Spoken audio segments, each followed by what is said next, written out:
Joining us now is Mark Cannizzaro, author of 7 Days in Augusta, Behind the Scenes at the Masters. Mark, thanks so much for joining us. Do you have a favorite Masters memory? I have a lot of really cool memories. I think, as cliche as it might sound, the memory of walking in the gates for the first time and seeing how like pristine and almost like perfect to the point where it almost didn't look real. That like to me, I think that anybody that goes to Augusta for the first time, it is blown away by there's not a leaf or a pine cone out of place kind of thing. So I know that's not a golf related thing, but it's my first memory is just kind of as soon as you get in there, you're just looking around. It's like it's kind of like an adult, in a kid's Disney World, kind of vibe. Absolutely. And I'm sure you've been there for plenty of iconic golf moments over the years. Is there any in particular that stand out to you when you think back about the Masters? I would say the handful that are seared in my memory forever, or would be Tiger in 1997, which was his first win, first of six wins, when he just completely dusted the field. And, everybody knew about Tiger and knew of him, but nobody knew, that kind of dominance existed. And obviously, it's come to pass where we've seen it, over the next couple plus decades. But I would say that one in 97. The year before in 96 was the year that Greg Norman collapsed. He had the six-shot lead and completely, unglued on the Sunday on the final round, and Nick Faldo, who was playing the group with him, overtook him, I should say. I think the grace with which Norman handled that, even though it's weird, Norman's not a very popular figure now because of the whole live thing, but he was always one of the most classy guys out there, and the way he handled that was remarkable to me. So that was an amazing moment, and I would speed ahead a little bit to Mickelson's win in '04. He had never won a major before, and he had that label of best player to never win a major. That was kind of the going thing for golf writers like myself, and counting the events that top players played, and he still hasn't won a major. And he really kind of defined that label, and then finally broke through with that '04 Masters.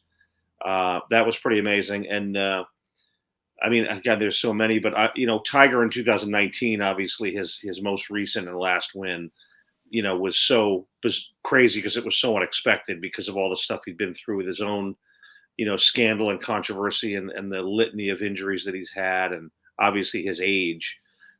So that was probably, that probably, in terms of surprise, probably superseded all of them. For those of us who have never been to the Masters before, we've heard all about the pageantry that goes into it, some of the rules. But from your perspective, someone that's been there before, is there anything that goes on behind the scenes during Masters Week that viewers at home might not know about?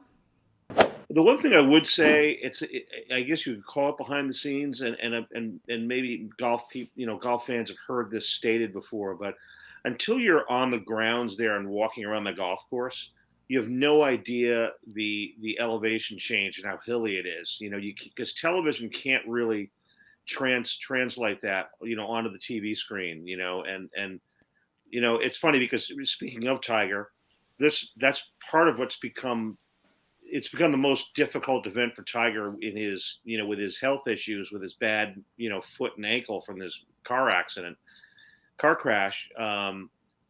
It's difficult for him to get around there because just walking around, even though you're not carrying your own bag, is a chore. I mean, it's hard. There really is some serious. There are some really serious hills to negotiate, whatnot.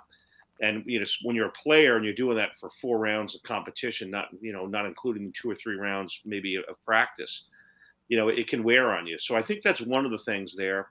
Um, there's other things, and I wrote a chapter about it in the book 7 Days in Augusta. Like, everybody sees the Butler cabin, for example, which is where the green jacket is handed out on the Sunday evening to the winner.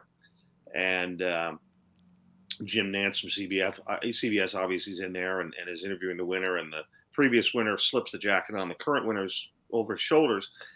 I did a chapter actually on the Butler cabin, and I sat down with Nance in the Butler cabin. And the weird thing is, I had never even known or looked to see where the Butler cabin was until I went to meet Jim there.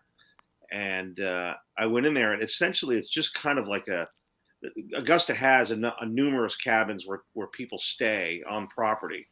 There are some iconic, places. The Eisenhower, one of the most famous, obviously, where the former president used to stay. And it was just like any of the other cabins, except the downstairs was completely converted into a TV studio, and that's the Butler cabin. So that was kind of a little bit of a look behind the curtains, so to speak, for me. When I went in there, weirdly enough, I just had never really looked around to see where the Butler cabin was. I could just I just knew it was there. I thought it was like way down 18 or way down, the 10th hole or something like that in the woods, but it's really just kind of out in the middle of everything. It just happened to be the Butler cabin. So that was kind of something that kind of jumped out at me a little bit. What other insights from the Masters are shared in your book? Well, I mean, one of the fun things is there's a gigantic oak tree that sits right next to the clubhouse on the backside of the clubhouse where the course is, and it's roped off from the fans. But there's the activity that takes place under that everybody who is or has something to do with golf is under that tree at some point during Masters Week, whether it's players, caddies, coaches, media, members at Augusta, all wearing their green jackets. And of course, amongst the members, there are very famous people you wouldn't really think about, like Roger Goodell, for example, is always hanging out under that tree. He's, obviously the NFL commissioner. Peyton Manning, is hanging out there. It's a who's who of everything, but particularly in golf.